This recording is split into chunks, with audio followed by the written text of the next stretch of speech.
Hi everyone. Happy spooky season. My name is Miranda Pettengill and I'm the Manager of Education and Events at the International Museum of Surgical Science. All month long, we are bringing you some of the most spooky and morbid stories in our collection. And today we are taking a look at what is perhaps the most iconic piece of art in the museum. This is our Amputation Painting. So let's take a look together. Now, the first thing that I noticed when I first saw this painting is that this patient, this man whose leg is getting amputated, is awake. That's because this painting is taking place in about the mid-1800s, and that was before the era of modern anesthesia. Now, as long as humans have been around, they have found different ways to lessen pain, usually using concoctions of different plants, but it was nothing like the modern anesthesia that we have today that really knocks you out and takes away your pain. The best that this guy probably had was maybe a couple of shots of whiskey, fingers crossed.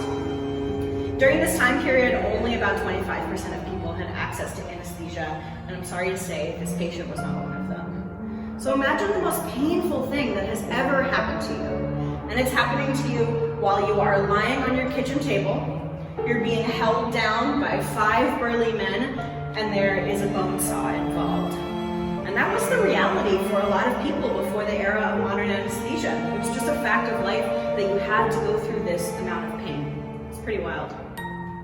Another thing you might notice about this painting is that these doctors are not wearing any gloves or scrubs or any other kind of protective gear. We've been talking a lot in this era about how important it is to wash our hands, and this painting is taking place in a time before doctors knew that. They knew that infections happened, but they didn't know why, because they didn't know that germs existed. So they didn't know how to prevent infection.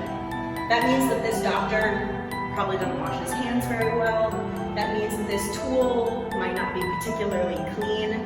There's bacteria everywhere. And unfortunately for our patient, that means that there is a big risk of infection after the operation. Every day I walk past this painting and it makes me so grateful for modern medicine.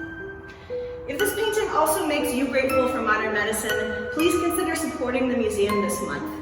We are bringing you content like this all October long, and instead of our in-person fundraising gala this year, we are doing 2 really cool online auctions with lots of awesome prizes. So in order to keep medical and surgical history alive, please consider bidding or donating, and stay tuned for more content just like this.